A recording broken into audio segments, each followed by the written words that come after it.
નમસ્કાર ખેડૂત મિત્રો, ફૂલે સીડ્સ વતી હું ઘનશ્યામ ઢોલરિયા આપ સૌનું હાર્દિક સ્વાગત કરું છું. આજે આપણે બાબરા તાલુકાના કરણુકી ગામે ફૂલે સીડ્સની આપણે તલની વેરાયટી વાવેલી છે, ફૂલે બુલબુલ. તેનું એક ફિલ્ડ જોવા આવ્યા છીએ. તો સૌપ્રથમ આપણે ખેડૂતભાઈનો પરિચય લઈ એમનું નામ અને ગામ પૂછીશું અને પછી આપણે એનું વિસ્તૃત વાત કરીશું. તો આપનું નામ?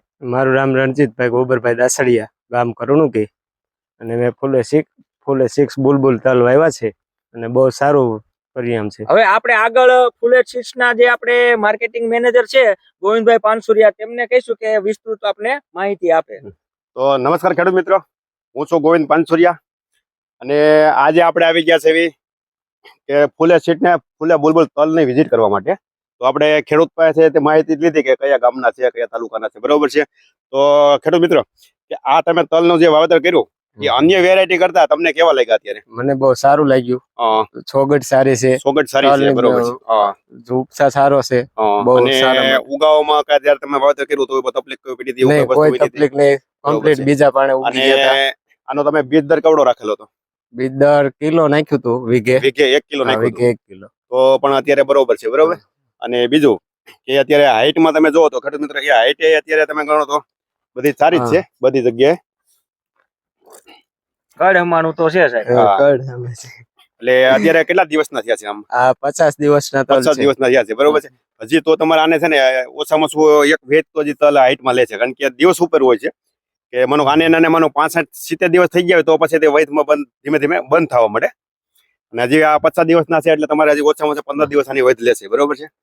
અને અત્યારે તમે કેટલા દિવસે આને પિયત આપો છો? અને 5મા 6ઠા જમણે. 5મા 6ઠા દિવસે. અને તમારે આ જમીન કઈ ટાઈપની છે? કે મીડિયમ છે, ભારે છે? મીડિયમ છે, બહુ ભારે નથી અને બહુ ઓલું નથી, નબળી નથી, બહુ ભારે નથી, એ ટાઈપની જમીન છે, બરોબર છે. હા. અને તમને હકીકતમાં ખેડૂતને તલ વાવેતર કરવું હોય તો વાવેતર કરી શકાય કે ન કરાય? ખૂબ જ સારા છે ક્વોલિટી, અને વાવી પણ વાવેતર કરી શકાય. તો ખેડૂત મિત્રો, આ તમે જોઈ શકો, હું તમને નજીક પણ વિડીયોમાં હમણાં બતાવીશ કે જો આપણે છે નીચેથી જે શરૂઆત થાય ને ત્યારે બે કેપ્સ્યુલ લાગી છે, ત્યાર પછી અહીંયાથી 4 લાગી છે, બરોબર છે. અને જો અહીંયા 2 હોય તો સાઈડમાં અત્યારે આંખ ફૂટે છે, આમાં પણ 6 છે, આમાં 4 છે, 5 છે, આમાં 5 છે, આમાં 6 છે. એ રીતે 4 5 6 4 5 6. અને જે માનો કે 5 હોય તો અહીંયા સાઈડમાં આંખ ફૂટતી હોય, અને શરૂઆતના ટેજ હોય તો માનો કે 1 ને 2, તો ત્યાં હોય છે કે આપણે જયારે નાઇટ્રોજન નાખ્યું હોય ત્યારે શરૂઆતના ટેજમાં હોય, વૈધ ચાલુ હોય, એટલે જયારે વૈધ ચાલુ હોય ને તો 2 કેપ્સ્યુલ આવતી હોય છે. અને વૈધ જયારે પછી ધીમી પડી જાય ત્યાર પછી 4 અને 6 કેપ્સ્યુલ શરૂ થતી હોય છે. તો એ રીતે એનું કેરેક્ટર હોય છે. અને બીજું, તમે બીજા ખેડૂતને શું ભલામણ કરો છો કે આ વાવેતર કરી શકાય કે ન કરાય? બીજા ખેડૂતને કેવું છું કે આ વાવેતર ખૂબ જ કરાય. તો કઈ વાવવામાં કોઈ તકલીફ પડે એવી વેરાયટી પણ નથી, બરોબર છે.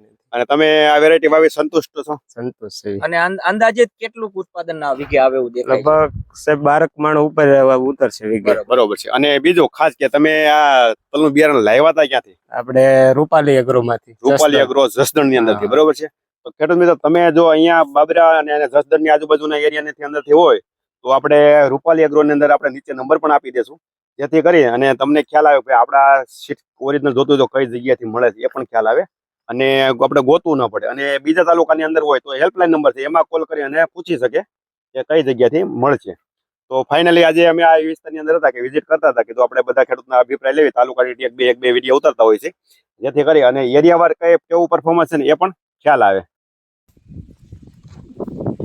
રણજીતભાઈ, આજે આપણે ફૂલે બુલબુલ તલ વાવ્યા, એની અંદર જે સેગમેન્ટ છે એ મુજબ આપ ચોગટ ને છગટ તો આમાં જોવા મળે, જો આ રીતની, બરોબર.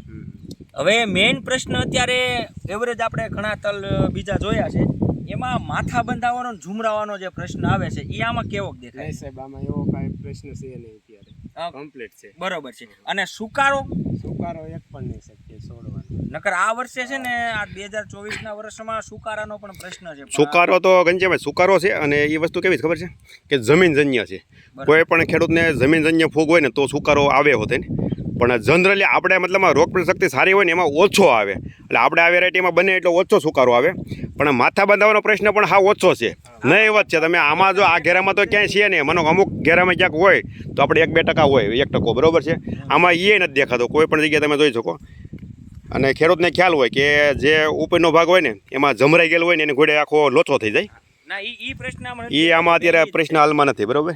અને ફ્લાવરિંગ તમે જોઈ શકો હજી ટાઈપનું સાહેબ છે. ચાલુ જ છે ફ્લાવરિંગ તમે જોવો. અને તોય આમાં સાહેબ છે ને અમારે થોડીક કહેવાય કે અમે પાનની તાણ પડેલી છે. હા કારણ કે આપણે આ વખતે થોડુંક એવું હતું હા તો આ વાંધો નથી. આ નર્મદા મૈયાની દયાથી થોડુંક આવી ગયું પાણી પાછા છોડ્યા એટલે થઈ નકર. ગયું. બાકી આમાં તાણ પડેલી છે વચ્ચે એક પણ નકર આ તલ છે એટલે હા બરોબર છે.